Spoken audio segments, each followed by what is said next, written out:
like a disgrace, but there's grace somewhere around. Look at somebody and say, thank God for his grace. It's interesting because it looks bad, and the Bible says that they're there. These people are there, and it's so interesting, Elder Goggins, because this text reminds me of the church. It's like the church. So many people come and they're haunted, they're withered, they've got all the problems. This is why we need to make it very clear to people that church is not for perfect people, but it's for people who are striving for perfection. Let me tell you what I tell people who always use this term. Oh, there's so many hypocrites in the church. I say, well, you one too, because let me tell you something. Some of the stuff you doing is crazy, and let me tell you, every church you go to, there'll be crazy people. But let me tell you something else. I tell them, I don't believe in church hurt. I tell them that there are hurt people in the church who hurt other people. The church don't do nothing to you, baby.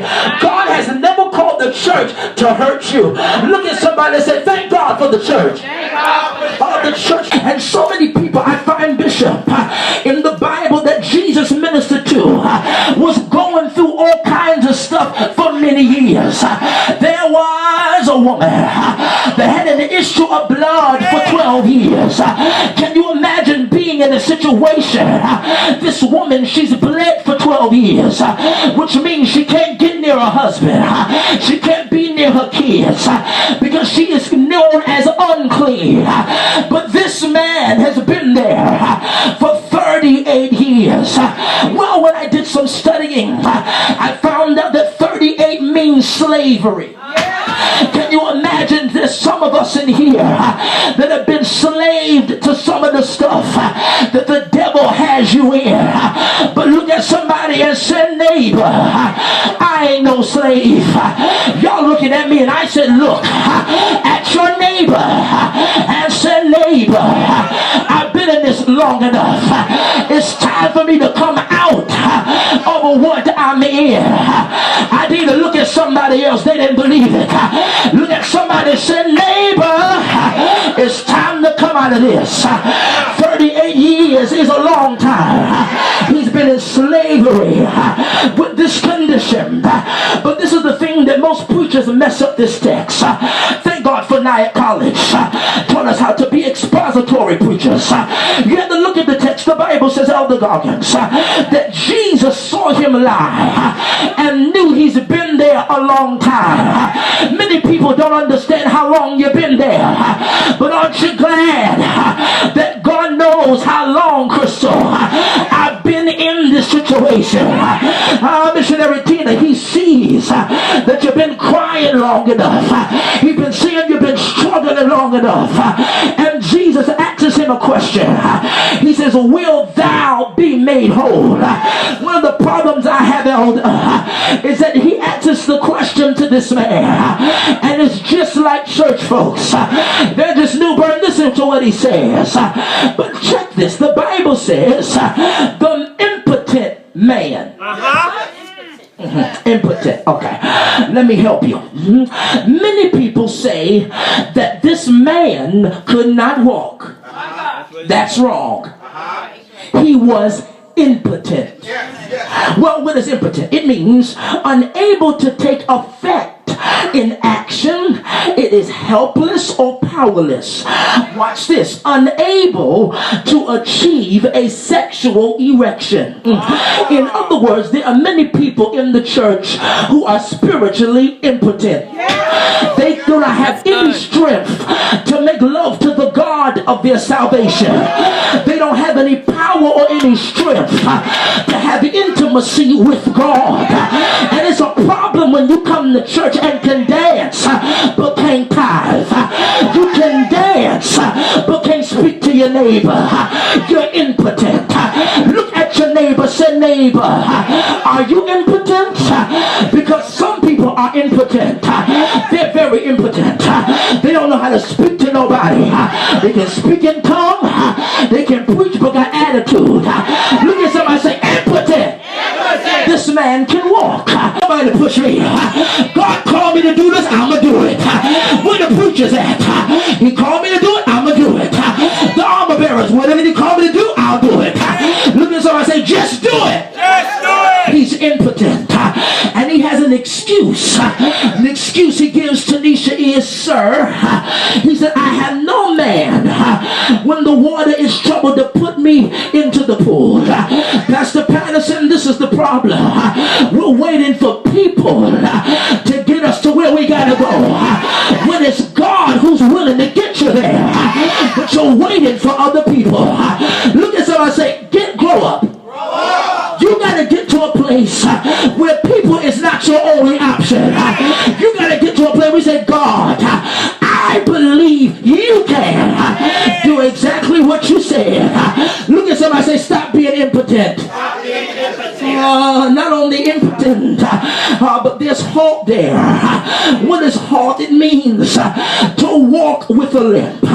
Thank God for Elder Goggins, who preached a message a few years ago entitled, I may have a limp, but I'm still blessed. Look at somebody, say, neighbor, I may have a limp, but I'm still blessed. Look at somebody else and say, neighbor, I want you to know that I may have a limp, I may have a cut, I may have a saw, but I'm still blessed. Well, there's some withered in the church. Persons who are limp, or their skin becomes stricken and wrinkled from a disease. But look at the text. The Bible says, he says, nobody's to put me in the pool. But one of the things I love about God is that he knows how to show up when nobody else will. He'll show up in the midst of what you're dealing with. The Bible says, all of a sudden, Jesus said unto him, rise and take up thy bed and walk. But there are two things I want you to look at. The first thing is that this man got healed. But check this out. Everybody else had to get wet, but this man got healed dry. Look at somebody and say, neighbor, this one you ain't got to get wet for. God will heal you dry like this. The second thing is, you have to look at the text, because either the angel had come and gone or had never showed up. The question is that if the angel never show up, will you still believe God? If the angel never show up, will you still trust God? Look at your neighbor and say, neighbor, I believe God to do what he said, because whatever he says, it shall happen. Somebody shout, yes! Good God from Zion. I'm closing this thing here. It is interesting because Jesus says to him, I read he's laying on a bed. Well, most things when you're trying to do, takes place on a bed.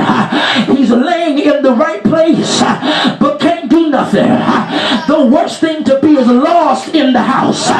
The worst thing to do is to be in the right position, but can't get no reception. Look at somebody and say, neighbor, in this season, I gotta open my ears to see what God is saying. The Bible says, Jesus says to him, rise and take up your bed, and you gotta walk. Look at somebody and say, neighbor, my address is about to change. Y'all still looking at me. Look at your neighbor and say, oh neighbor, yeah, I want you to know that I'm about to move from where I am. I'm not waiting for no waters to be troubled. They don't get the job done. It ain't about the season, because guess what? God is the season. They're looking for the season, but the season is already here. Come on, Brandon, let's ride. It is my season. There is a Jesus for every impotent man and woman. I've been laying up here much too long, but it's time for me to bust a move. Look at your neighbor and say, neighbor, it's time to bust a move. You've been been sitting here waiting for everybody. You've been sitting here waiting for an angel when the one that created the angel is already here. Look at somebody and say, neighbor, the angel ain't the problem. You the issue. Because you waiting for somebody else. But God said, will thou be made whole? Ask your neighbor, will thou be made whole? Look at him again and say, will thou be made whole? And say, yes, I'll be made whole. Yes, yes, I'll get my healing. Yes, I'll get my breakthrough. Well, I've been laying up here on other people's ideas. I've been laying up on other people's money. I've been laying on other people's ability. And when I needed them, they treated me like a piece of trash. But I'm too gifted to be broke. I'm too gifted to want you to marry me. I'm too gifted in order me to get something from you. I've been sitting up here, but I heard it when he said, rise. Look at your neighbor and say, rise, rise. Take up your bed and walk. Before it was Dijon, a liability. Now it's a testimony. I now know what it's like to be laid down. For so long I've been laying on this bed. Look at somebody and say, neighbor, I'm on my way